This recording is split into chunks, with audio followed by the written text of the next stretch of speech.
ये इतना बड़ा देश कौन सा है? हाँ, चाइना। इसका नाम है पीपुल्स रिपब्लिक ऑफ चाइना। और ये वाला देश है ताइवान। कौन देश है? ये छोटका देश ताइवान। देखिए समुद्र में मिला ताइवान। बड़ा वाला कौन है? ये बताइए बाबू, चाइना। उसके आगे ताइवान मिला? नहीं मिला ताइवान। समुद्र में होगा कौन जगह? ताइवान। ये ताइवान कहता है कि ये चाइना मेरा है।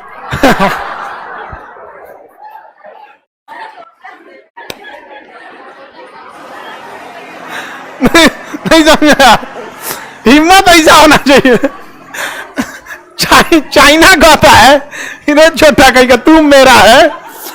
जैसे अचानक आपको भगवान के दर्शन हो जाए तो भगवान से कोई मनोकामना मांगने से पहले यह कंफर्म कीजिएगा कहीं आप तो भगवान के पास नहीं चले गए हैं। भगवान का दर्शन दो ही तरह से हो सकता है, या तो साक्षात आ जाए या तो आप चले जाए। ये कहता है ना पूरा चाइना मेरा है। अभी यहाँ पे मजदूरों की कमी हो गई थी तो भारत से लोग काम करने गए थे तो वापस कर इन सबको भेजो, गोरा आदमी भेजो, गोरा। ताइवान। बताइए, इस तरह का रेसिज्म होना चाहिए। गोरा काला में क्या रखा है? वो तो नेचुरल है, जैसा ज्योग्राफी होगा वैसा कलर होगा। अब कोई विषुवत रेखा के पास जाएगा, साउथ इंडिया में जाएगा, वहां नेचर है वैसा, क्लाइमेट है वैसा, तो रेसिज्म अच्छी बात नहीं है। काले लोगों के साथ भेदभाव हो रहा था तो हम लोग भी इस सब चीजों को देखते थे। काले के साथ भेदभाव होता है तो हम लोग कहते थे काले और गोरे के साथ भेदभाव नहीं होना चाहिए, बराबर करो। कोनो चीज को कितना बराबर करोगे ना तो तन से नीचे रह जाएगा, इसलिए हम काला को ठेल के ऊपर कर दिए। काला को ठेल के क्या कर दिए? ऊपर कर दिए।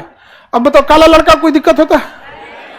पहले तो लड़कों के साथ रेसिज्म, जिसको देखो लड़कों की समस्या सुनने वाला कोई था ही नहीं। अब यहां की नहीं, हम आप लोग को तो कोई समस्या ही नहीं आने देते। आप लोग को ना दिखे अलग बात है, लेकिन जब आपकी छुट्टी होती है ना गेट तक आप लोग को छोड़ने जाया जाता है, यहां ले आके कहीं कोई दिक्कत नहीं होने देता। अब लड़का लोग के साथ भेदभाव ज्यादा हो जाता था, उनको कोई पूछने वाला जल्दी नहीं होता। वुमेन्स डे सबको पता है, अब मेंस डे आके चल जाता है, पता ही नहीं चलता है।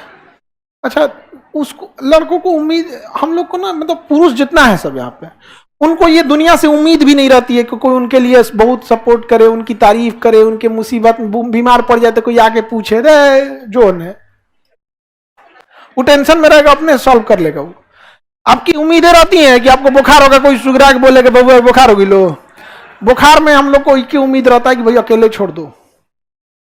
पुरुषों को अगर कोई प्रॉब्लम आ गया ना, कोई टेंशन में रह गया तो एक ही उम्मीद रहता है, क्या करो? अकेले छोड़ दो, क्योंकि उनको पता है कि उनके लिए कोई आने वाला नहीं है, तो प्लान भी उन्हें अकेले बनाने दो। समझा गया कि नहीं आ गया? ये बनावटी डिफरेंस होता है। और महिला, अच्छा पुरुष की खराबी क्या होती है ना, उसको लगता है कि महिलाएं भी ऐसी सोचती होंगी, इसलिए जब ब्याह शादी होता है ना तो उसकी पत्नी जब टेंशन में रहती है तो कहती अकेले छोड़ दो। जबकि फीमेल में ठीक उल्टा होता है, अगर वो टेंशन में है ना तो उसको 4 गो आदमी चाहिए बतियाने वाला, 2 आदमी, हाँ अरे कोई दिक्कत नहीं, टेंशन खत्म हो जाएगा, होता है कभी ये। समझा गया कि नहीं गया? ये दोनों का गलती है। दोनों, पुरुष को लगता है ना कि उसको अकेले छोड़ देना चाहिए और वो बमक जाएगी। महिला सबको क्या लगता है, ब्याह शादी हुआ उसका हस्बैंड टेंशन में है तो इसको लगता है जैसे हम महिलाओं को 4 आदमी बतिया लेता है तो टेंशन खत्म हो जाता है, मेरा बुढ़ऊ भी टेंशन में है, हम भी जाते हैं बतियाने, चाय बना दे, पकौड़ी छान दे, पापड़ तल दे, झनक के बोल देगा जल्दी निकाल लिया। 2-4 मेंटेलिटी समझना चाहिए। समझा गया किसकी कैसी मेंटेलिटी होती है? तुम लोग को समझ में आ रहा है? आप लोग को घर पे पापा हो, भाई हो, ब्याह शादी बाद बुढ़ऊ हो, टेंशन में रहे छोड़ दे। समझ में आ गया कि नहीं?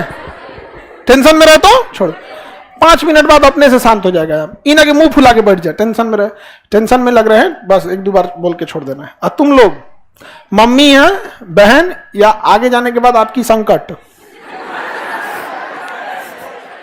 टेंशन रहे तो छोड़ना नहीं। तुम कुछ करो या ना करो, उनको बस एक हौसला बढ़ाने वाला आदमी चाहिए होता है, बस उनको यहाँ पर, अरे इतना बड़ी बड़ी प्रॉब्लम तुम सॉल्व कर ली हो, इतना में टेंशन में हो जाती हो, सब सही हो जाएगा एकदम, वाह कितना बढ़िया है। जिस तरह हमारे शारीरिक बनावट अलग है, उसी तरह मानसिक बनावट भी अलग है। आप जितना जल्दी इस चीज को एक्सेप्ट करके अपने आप को ढाल लीजिएगा, लाइफ उतना बेहतर होगा। वरना जीवन बीत जाएगा लड़ते लड़ते कि ये दोनों महिला पुरुष बराबर है, बराबर है, बराबर है। यहाँ पे चीजें हैं जिसे एक्सेप्ट करना चाहिए। घर को संभालने में महिलाएं ही अच्छी होती हैं, फिर वो अपनी वैल्यू क्यों गिराती है कह के कि हम पुरुषों के बराबर हैं। पुरुष आपसे उस मामले में पीछे हैं। नहीं समझ में आया? सबका अलग अलग चीज है।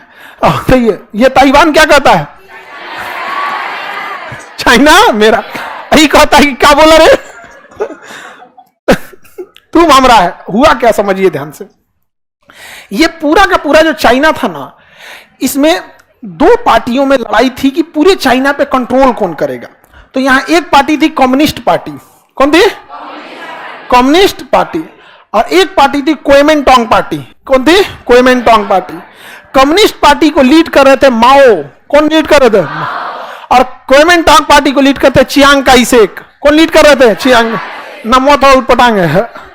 चियांग काई शेक और माओ। माओ की सेना कमजोर थी, चियांग काई शेक की सेना मजबूत थी। दोनों आपस में लड़ रहे थे। चियांग काई शेक जो था, ये चियांग काई शेक लगभग चाइना के ज्यादातर एरिया में कब्जा कर चुका था और माओ का एरिया बड़ा कम था। और वो ना माओ का एरिया भी ऐसा था कि पहाड़ों वाला था, इधर कोई वो चीज भी नहीं थी। इसमें एंट्री होती है जापान की। किसकी एंट्री होती है? जापान के। जापान आया, मार के रद्द कर दिया, कहा कि चट्टा सब यहां पे सब मेरा है। पूरा जापान ने कब्जा कर लिया। म्यांमार कब्जा कर लिया, अंडमान निकोबार कब्जा कर लिया। जापान अंडमान निकोबार कब्जा कर लिया था। अंग्रेज भाग गए थे तो जापान, सुभाष चंद्र बोस ना कहां गए? Italy, Germany.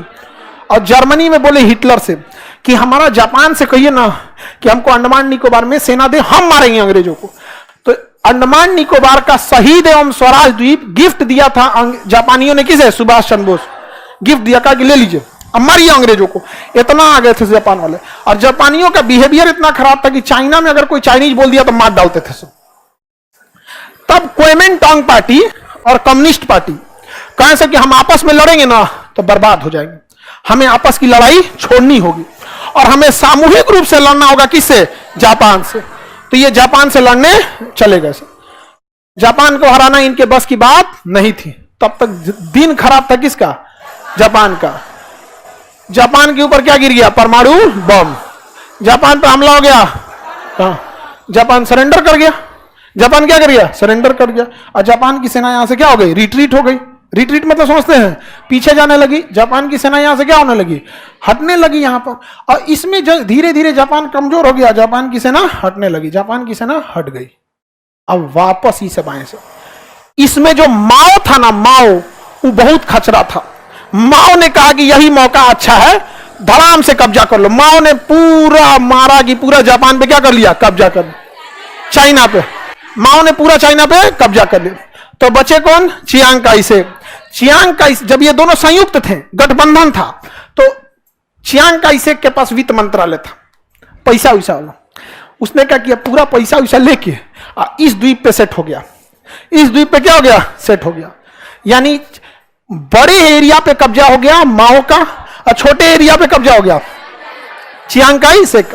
Chiang Kai Shek कहता है कि चाइना के असली हकदार हम हैं, अब माओ कहता है कि चाइना के असली हकदार हम हैं। धीरे धीरे धीरे धीरे यही इतिहास होते गया। वो हो गया ताइवान और ये हो गया चाइना। ये कहता है कि वो भी मेरा है, वो कहता है कि वो भी मेरा है। समझा क्या? चाइना ने नियम लाया वन चाइना पॉलिसी, मतलब ये चाइना इसका पार्ट है, इसलिए हर देश जो चाइना से संबंध रखना चाहता है उसे वन चाइना पॉलिसी फॉलो करनी पड़ती है और ये मानना पड़ता है कि ताइवान किसका भाग है? चाइना का भाग है। समझ में आ गया कि नहीं आ गया? और चाइना में किसका शासन हो गया? माओ का।